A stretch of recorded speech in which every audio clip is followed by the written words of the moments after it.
కాలయోగం YouTube channel వీక్షకులకు స్వాగతం. వృషభరాశి వారికి ఈ ఏడాది కేవలం ఒక కొత్త సంవత్సరం మాత్రమే కాదు, గత 10 ఏళ్లుగా మీరు పడుతున్న కష్టానికి, మీరు చేసిన నిరీక్షణకు దక్కే ఒక గొప్ప బహుమతి. జ్యోతిష్య పరిభాషలో చెప్పాలంటే ఇది మీ జీవితంలో హార్వెస్ట్ టైం, అంటే పంట చేతికొచ్చే సమయం. ఈ ఏడాది మీ జాతక చక్రంలో యోగకారకుడైన శనిదేవుడు మీ రాశి నుండి లాభస్థానంలో సంచరిస్తున్నాడు. ఫలదీపికా గ్రంథం చెప్పినట్లు ఏకాదశే సర్వలాభం, అంటే పట్టిందల్లా బంగారమే అనేలా మీ ఆర్థిక పరిస్థితి ఉంటుంది. మీరు గత 2.5 ఏళ్లుగా ఏ పనుల కోసమైతే ఆఫీసుల చుట్టూ తిరిగారో, ఏ ప్రమోషన్ కోసమైతే ఎదురుచూశారో అవన్నీ ఇప్పుడు మీ దరిచేరబోతున్నాయి. ముఖ్యంగా రియల్ ఎస్టేట్, టెక్నాలజీ, మెడికల్ రంగాల్లో ఉన్నవారికి ఈ ఏడాది ఒక గోల్డెన్ మైన్ లాంటిది. కానీ ఇక్కడే ఒక చిన్న ట్విస్ట్ ఉంది. ఈ ఏడాది మీ ఆదాయం 5 ఉంటే వ్యయం మాత్రం 14 ఉంది.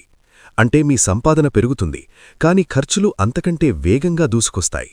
అందుకే అనవసరమైన ఆడంబరాలకు పోకుండా జాగ్రత్తపడాలి. పూర్తి వివరాలు తెలుసుకునే ముందు కింద కామెంట్ బాక్స్లో మీ ఇష్టదైవం పేరును తప్పకుండా టైప్ చేయండి. అలాగే ఈ వీడియోని లైక్ చేసి హైప్ ఇవ్వండి. మీరు చేసే ఈ చిన్న పని మాకు ఎంతో ప్రోత్సాహాన్నిస్తుంది. ఈ వీడియోలో మీకోసం అతి ముఖ్యమైన సూచనలు, పరిహారాలు ఇచ్చాను. వాటిని పాటించి ఈ సంవత్సరం లాభాల సంవత్సరంగా మార్చుకోండి. మీ రాశి నుండి 10వ ఇంట్లో రాహువు ఉండటం వల్ల మీలో ఒక రకమైన అబ్సెషన్ పెరుగుతుంది. అంటే ఏదో సాధించాలి, అందరికంటే టాప్లో ఉండాలి అనే ఆకలి మీలో పెరుగుతుంది. దీనివల్ల మీరు ఒక పవర్ఫుల్ లీడర్గా ఎదుగుతారు. సమాజంలో గుర్తింపు, అవార్డులు వస్తాయి. కానీ ఈ క్రమంలో మీ బాసులతో లేదా సహోద్యోగులతో అహంకారంతో మాట్లాడి సమస్యలు కొని తెచ్చుకోకండి. ముఖ్యంగా ఫిబ్రవరి 23 నుండి ఏప్రిల్ 2 మధ్య కాలంలో మాట తీరుపై కంట్రోల్ అవసరం. మీరు అప్రమత్తంగా ఉండాల్సిన కొన్ని సందర్భాలున్నాయి. ఈ తేదీలు గుర్తుంచుకోండి. మార్చి 8 నుండి ఏప్రిల్ 22, 2026 వరకు శని అస్తమయం అవుతున్నాడు. ఈ సమయంలో పనులు కొంచెం మందగించవచ్చు. ఓపిక పట్టటం మీ సహజసిద్ధమైన గుణం. అదే ఇప్పుడు మీ శ్రీరామరక్ష. అలాగే జూలై 27 నుండి డిసెంబర్ 11 వరకు శని వక్రగతిలో ఉంటాడు.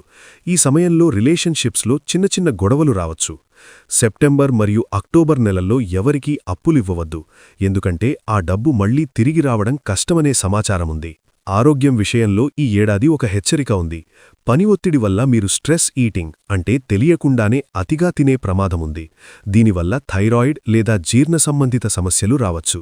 అలాగే మీ 4వ ఇంట్లో కేతు ఉండటం వల్ల బయట ప్రపంచంలో మీరు సక్సెస్ఫుల్గా ఉన్నా ఇంట్లో ఏదో తెలియని ఒంటరితనం లేదా వైరాగ్యం మిమ్మల్ని బాధిస్తుంది.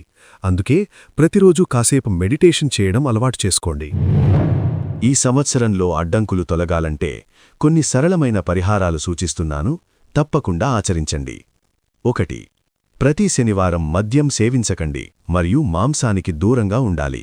అలాగే ప్రతి శనివారం సూర్యోదయ సమయంలో నేలమీద నూనె లేదా మద్యం కొన్ని చుక్కలు చల్లండి. 2. వెండితో చేసిన ఏనుగు బొమ్మను ఆఫీసులో లేదా ఇంట్లో ఉంచుకోండి. ఇది మీకు స్థిరత్వాన్నిస్తుంది. 3. ఇంటి వద్ద అశాంతి పోవాలంటే నలుపు మరియు తెలుపు రంగులు ఉన్న కుక్కకు ఆహారం పెట్టండి. ఇది కేతువును శాంతింపచేస్తుంది. 4. ప్రతి శుక్రవారం మహాలక్ష్మి ఆరాధన చేయడం మర్చిపోవద్దు. వృషభరాశి మిత్రులారా, మీ జీవనశైలిలో నేను సూచించే ఈ మార్పులు చేసుకుంటే మరిన్ని మంచి ఫలితాలు పొందవచ్చు. శని లాభస్థానంలో ఉన్నప్పుడు మీరు ఎంత క్రమశిక్షణతో ఉంటే అంత ఎక్కువ ఫలితాలు వస్తాయి. పనులను వాయిదా వేయకండి. రాహువు వల్ల జీర్ణకోశ సమస్యలు వచ్చే అవకాశం ఉన్నందున బయట ఆహారాన్ని తగ్గించండి. శాకాహారం తీసుకోవడానికి ప్రాధాన్యత ఇవ్వండి.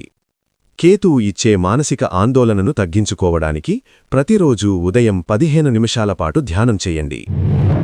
వృషభరాశి మిత్రులారా, పట్టుదల మరియు సహనం అవే మీ విజయ రహస్యాలు.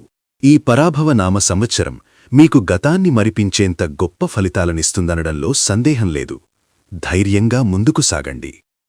మరొక ముఖ్య విషయం మళ్లీ గుర్తుచేస్తున్నాను. కింద కమెంట్ బాక్స్లో మీ ఇష్టదైవం పేరును టైప్ చేయండి. ఈ వీడియోని లైక్ చేసి హైప్ కూడా ఇవ్వండి. మీరిచ్చే లైక్ మరియు హైప్ మాకు ఎంతో ప్రోత్సాహాన్నిస్తుంది. అలాగే మీ రాశి ఫలితాలు, పరిహారాలు ఎప్పటికప్పుడు మిస్ కాకుండా తెలుసుకోవాలంటే మన కాలయోగం ఛానల్ను ఇప్పుడే సబ్స్క్రైబ్ చేసుకోండి. పక్కనే ఉన్న గంట సింబల్ని కొట్టడం మర్చిపోవద్దు. సర్వే జనా సుఖినో భవంతు. శుభం భూయాత్.